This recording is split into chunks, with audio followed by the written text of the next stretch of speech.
Hey everyone, and welcome back to our journey through Genesis. Today, we re-diving into a story that feels like it's straight out of a high-stakes drama, full of deception, family conflict, and a divine encounter that changes everything. We're in chapters 27 and 28, where a single meal sets off a chain of events that will shape the destiny of a nation. So, let's set the scene. Isaac is old, his eyesight has failed him, and he feels his time is running out. He calls for his favorite son, Esau, the rugged hunter. He says, "Go out to the field, hunt some wild game, and prepare me that savory food I love. Then I will give you my blessing before I die." This blessing wasn't just a few kind words. It was a powerful patriarchal declaration that would determine the future leadership and prosperity of the family. Esau, eager to receive his birthright blessing, grabs his weapons and heads out. But someone was listening. Rebekah, Isaac's wife. Now, Rebekah had always favored her younger son, Jacob. Remember that prophecy from when they were in her womb? That the older would serve the younger. Believing she was helping fulfill God's plan, she quickly devises a scheme. She tells Jacob, "Go get 2 of the best young goats from the flock. I'll prepare a delicious meal just the way your father likes it. You will take it to him, pretend to be Esau, and get the blessing for yourself." Jacob is hesitant. He points out a pretty obvious flaw in the plan. Esau is a hairy man, and I have smooth skin. If my father touches me, he'll know I'm deceiving him. I'll bring a curse on myself, not a blessing. But Rebekah is determined. She says, "Let the curse be on me, my son. Just do as I say." So she cooks the meal and then dresses Jacob in Esau's best clothes, which smelled like the outdoors, and covers his hands and neck with the goatskins to mimic Esau's hairy feel. The moment of truth arrives. Jacob goes into his father's tent. "My father?" he says. Isaac asks, "Who is it, my son?" Jacob lies. "I am Esau, your firstborn. I've done as you asked.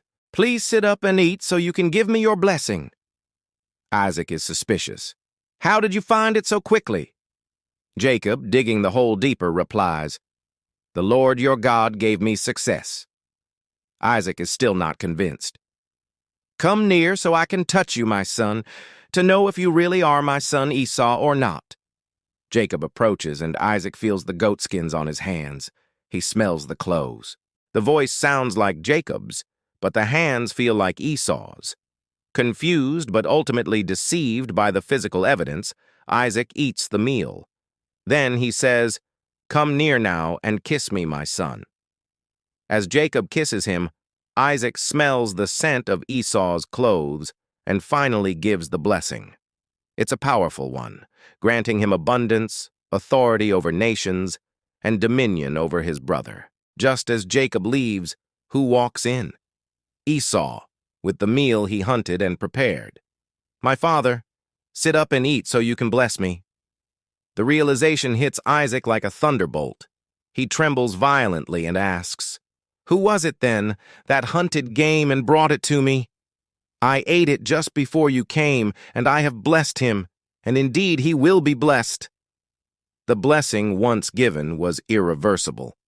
Esau lets out a bitter cry. He pleads with his father, "Bless me too, my father." But Isaac has given the primary blessing away. Esau weeps, realizing he has been deceived twice. First his birthright, now his blessing. A deep, bitter hatred for Jacob takes root in his heart, and he vows to kill his brother as soon as their father dies. Rebekah hears of Esau's threat and knows she has to act again. She warns Jacob, telling him to flee to her brother Laban's house in Haran until Esau's anger subsides. To get Isaac's permission, she frames it differently, complaining about Esau's Canaanite wives and expressing her wish for Jacob to marry a woman from their own people. Isaac agrees, blesses Jacob again, and sends him on his way to find a wife in Haran. So Jacob, now a fugitive running for his life, begins his long journey. One evening, he stops for the night, taking a stone for a pillow. And there, alone in the wilderness, he has an extraordinary dream. He sees a stairway or a ladder resting on the earth with its top reaching to heaven, and the angels of God are ascending and descending on it, and standing above it is the Lord himself. God speaks to Jacob, confirming the covenant he made with Abraham and Isaac. He promises Jacob this very land, descendants as numerous as the dust of the earth, and declares that all peoples on earth will be blessed through him and his offspring. Most importantly, for a lonely fugitive, God says, "I am with you and will watch over you wherever you go, and I will bring you back to this land. I will not leave you." Jacob wakes up, startled and filled with awe.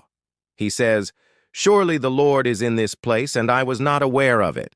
He takes the stone he used as a pillow, sets it up as a pillar, and pours oil on it, naming the place Bethel, which means house of God. Jacob then makes a vow, "If God will be with me and will watch over me on this journey, then the Lord will be my God." What a turning point! A story that begins with deceit and family breakdown ends with a personal, divine promise. Jacob, the deceiver, is now on a path of transformation, learning to rely not on his own cleverness, but on the God who met him in the middle of nowhere. This story is so rich with human weakness and divine grace. It reminds us that God's plans can be worked out even through our messy, imperfect lives. Thanks so much for watching and exploring these incredible stories with me. If you enjoyed this, please give it a thumbs up, and don't forget to subscribe and hit that notification bell so you don't miss our next chapter. See you next time.